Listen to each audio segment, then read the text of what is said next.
How do you find that balance of not looking at your P&L and holding a trade that's going in your favor long enough to milk out as much profit as possible? That's something I struggled with for such a long time when I first started trading. So in today's video, I'm going to show you guys what's helped me over the years to be able to hold those winning trades as long as possible.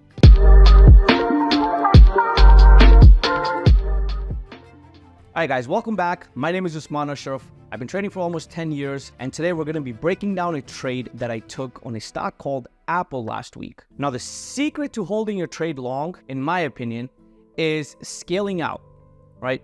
Why do most people not hold their trades and they exit right away? It's mainly because they have too much capital at risk. Now, when you start taking a little bit capital out, you should be able to calm down a little bit and start focusing on the chart and not the P&L. So let's break the trade down. Being able to hold your winning trades for a long period of time is a very tough thing to do because, one, a new trader is not profitable all the time. New trader is always going through ups and downs. So the moment they see profit, they want to take it and run away, right? To fully understand how you can have winning trades where you can hold them long enough, you have to understand why are you actually closing your trades fast. Some people look at their P&L rather than the chart. Some people are going in too heavy on position sizing. So the best thing that I found that can actually help you hold your trades longer is the power of scaling out. Taking a little bit profits as the trade goes in your favor. This will help you stay in the trade for a very long period of time. So I've mentioned this in the previous video. I tend to take out 30% of my profits right when the stock pushes in my favor very aggressively. And I take another 20% off once the stock becomes in the money. The strike that I'm trading, once it becomes in the money, I tend to close 50% of my position. The other 50, I get more relaxed. But the point of this is the farther away the price moves from your entry point, the more relaxed you should be. Now, if you're not feeling that relaxed once the stock does move in your favor, even after scaling out, then that means you might need to scale out slightly more aggressively. Meaning if 30% is working for me, it might not work for you. You might not be used to holding that big of position size. So if you're constantly seeing yourself looking at your P&L, that means you need to scale out a little bit more aggressively. So that might be 50% or 70%. But the point is that you want to hold at least 10 to 20% of your position until you get stopped out. All right. So I'm going to break this trade down for you guys. I'll show you my mindset, why we took the trade. But the main point of this trade review is for you guys to understand the power of scaling out and holding your winners. All right. So let's get into it. The net profit on this trade was $4,928, around $5,060 before commission. The cost for this trade was around $4,600, and I went in at 46 cents. That was my average entry getting into this particular contract. I traded 230 calls, which were 0 DTE. I traded 230 strike call for Apple. This was Thursday, so it was 1 day till expiration, also known as Data Thursday. My stop loss was roughly around 30 to 35 cents, which is somewhere around 20 to 25% of my position size, meaning if I was wrong, that's how much I would have been down. So 1,100 to 1,300. Going into this trade, I already knew that, all right, 20 to 25% is an average loss that I can take. Now, keep in mind, that's not my average loss per each trade. Monday, Tuesday, Wednesday, I don't let my trades get beyond 15% losses. Thursday and Friday, it's a different story because data is more aggressive, the stocks are more volatile. So a lot of the times, even if you have a very tight stop, sometimes it can get all the way to 25 to 30%. So I'm mentally already prepared for that. That's why a lot of the times I size down on Thursdays and Fridays. So our multiple on this, it was 4.48, and average exit was 97 cents, which is a rough estimate of 104% return on this trade. And I held this trade for almost an hour. All right. But the thing about this particular trade is that once we scaled out, we were not looking at this trade at all after it started to pull away from our entry point. The farther it moved away from where our entry was, so around 226 is where we got in. And as you guys can see, after our first two scale out, we were trading somewhere around 228. So the farther away the stock moves towards your strike and away from your entry point, your premiums tend to move better. And at that point, it's easier to hold your trades.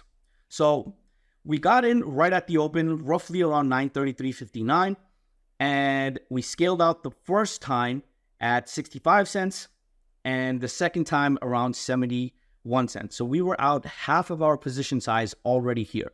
Now keep in mind, my strike was 230, which was very far away. So I wanted to lock in, build my cushion. So I closed the 50% of my position here. And then I took another 20%, which equals almost 70% of the position size, around 75 cents. All right, so at this time, we increased our stop loss to 226, right when we closed 70% of our position size.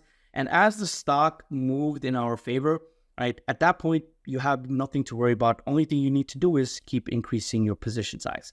Now, one thing I do want to mention, if I had a closer strike at the money, I wouldn't have scaled out this aggressively. The reason why I scaled out this aggressively was because data Thursday, premiums were taking a hit and my strike was very far away, right? So my target for my strike was all the way over here, which is 230.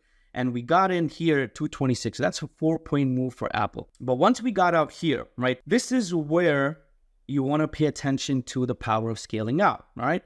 So if you guys take a look here, we got in 100 contracts, right, at 46 cents on an average.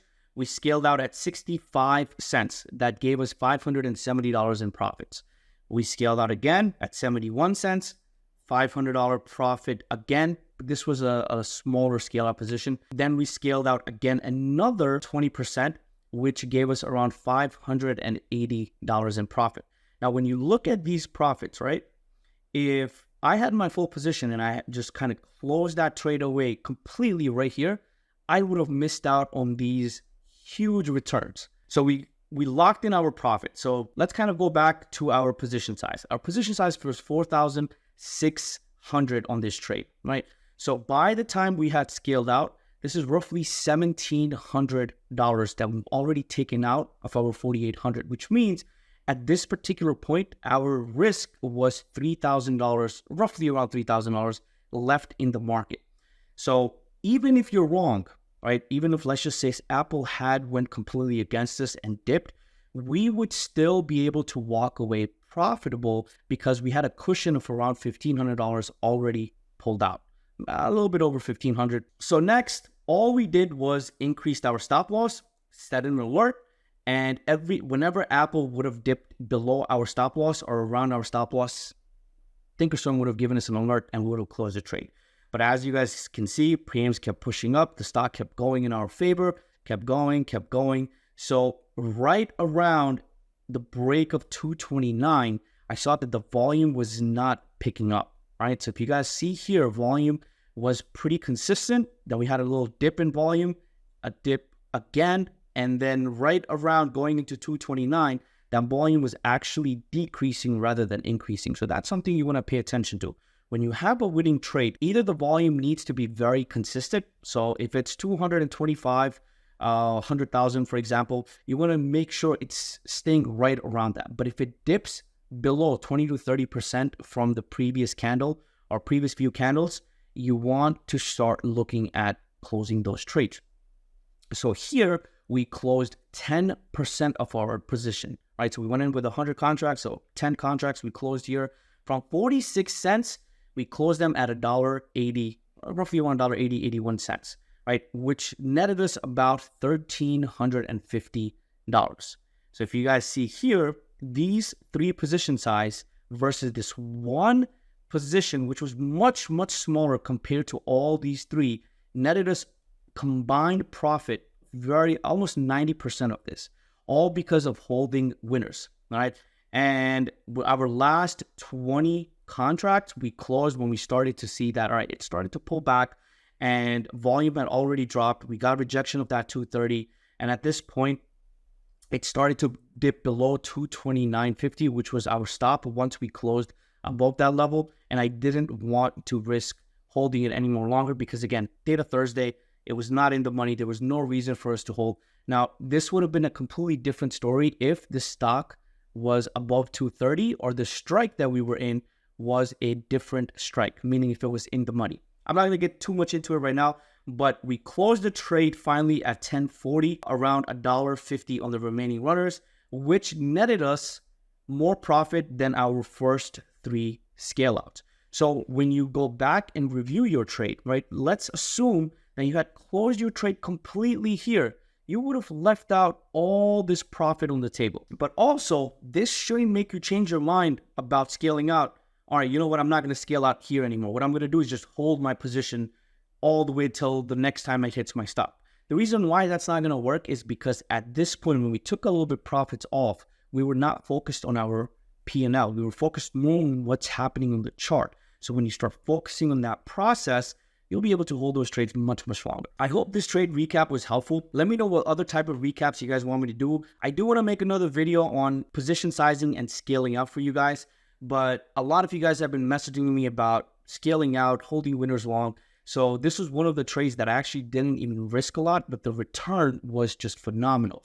So that's why I wanted to share this with you guys. Comment below what other topics I should cover next, and I'll see you guys in the next video.